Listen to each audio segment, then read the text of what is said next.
It's time for What's Up This Week.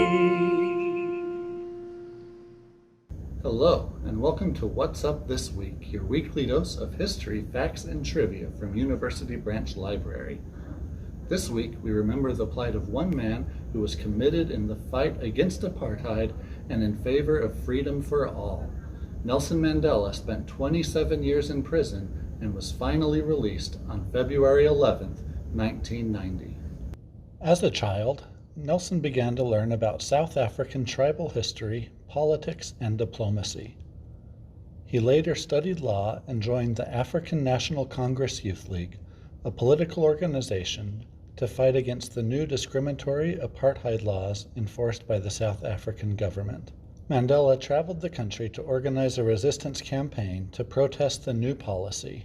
As he traveled and fought injustice, he was often arrested and imprisoned. In the late 1950s, he was accused of treason and put on trial with 156 other men. The trial was later dismissed, but Mandela was placed at the top of the government's most wanted list of political agitators. As a result, he decided to go underground to lead the resistance campaign against apartheid. During this time, Nelson secretly left South Africa to visit other African and European countries to garner support for South Africa's resistance movement. However, upon his return to South Africa, he was captured, convicted, and sentenced to life imprisonment for illegally leaving the country and for treason. While Mandela sat in prison, South Africa became unstable with widespread violence and protests. Spurred by political pressure from other world nations, South Africa yearned for new leadership and ultimately declared apartheid illegal. At long last, Mandela and his comrades were released on February 11, 1990, after having spent more than 27 years behind bars as political prisoners. 3 years after that, Nelson Mandela was awarded the Nobel Peace Prize, and he was soon inaugurated the first black president of South Africa, winning in a landslide election. During his address to South Africa, Nelson spoke proudly. "We understand it still that there is no easy road to freedom. We know it well that none of us acting alone can achieve success. We must therefore act together as a united people for national reconciliation, for nation building, for the birth of a new world. Let there be justice for all. Let there be peace for all. Let there be work, bread, water, and salt for all. Let each know that for each the body, the mind, and the soul have been free to fulfill themselves. Never, never, and never again shall it be that this beautiful land will again experience the oppression of one by another and suffer the indignity of being the skunk of the world. Let freedom reign."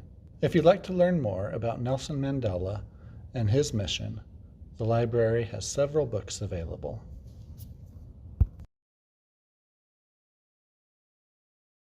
That's it for me. What do you have for us this week, Katrina? Hi, my name's Katrina, and I'm a reference librarian at the University Branch Library of Fort Bend County Libraries. This week we are celebrating the birthday of Thomas Alva Edison, who was born on February 11, 1847 in Milan, Ohio.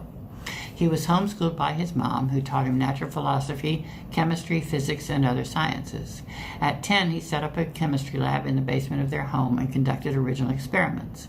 At 12, he found himself on a train between Port Huron and Detroit, Michigan, and was selling newspapers, magazines, sandwiches, apples, peanuts, anything he could find that sold.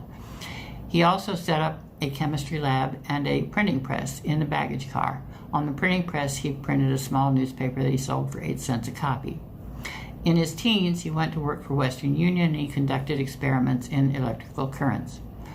His first patent was issued for a device that recorded the voice votes of the assembly. He discovered that nobody cared.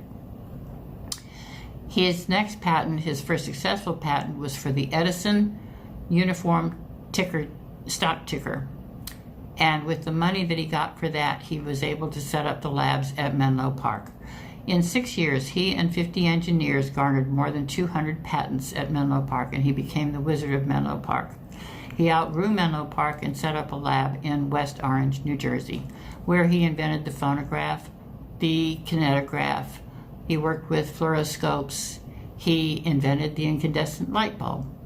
With the incandescent light bulb, he also discovered the only scientific principle that he discovered.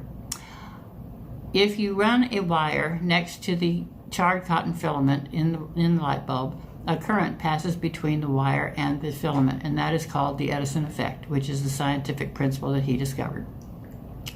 In all, he garnered over 1,300 patents, which sets a record by more than double what anybody else has ever done. It is safe to say that we would not know modern life without Thomas Alva Edison. He died in West Orange, New Jersey on October the 18th, 1931.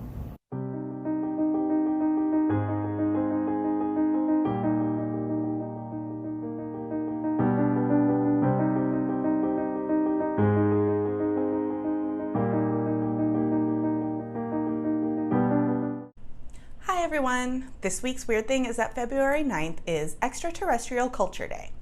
This holiday honors and celebrates all past, present, and future extraterrestrial visitors in ways to enhance relationships among all citizens of the cosmos, known and unknown.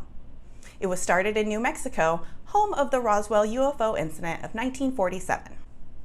In 1947, an unidentified flying object was spotted in the skies over Roswell, New Mexico. It made the front page news.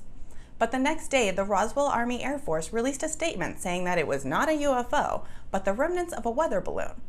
But many people had a hard time buying that story and instead believed that the government was covering up a visit from aliens.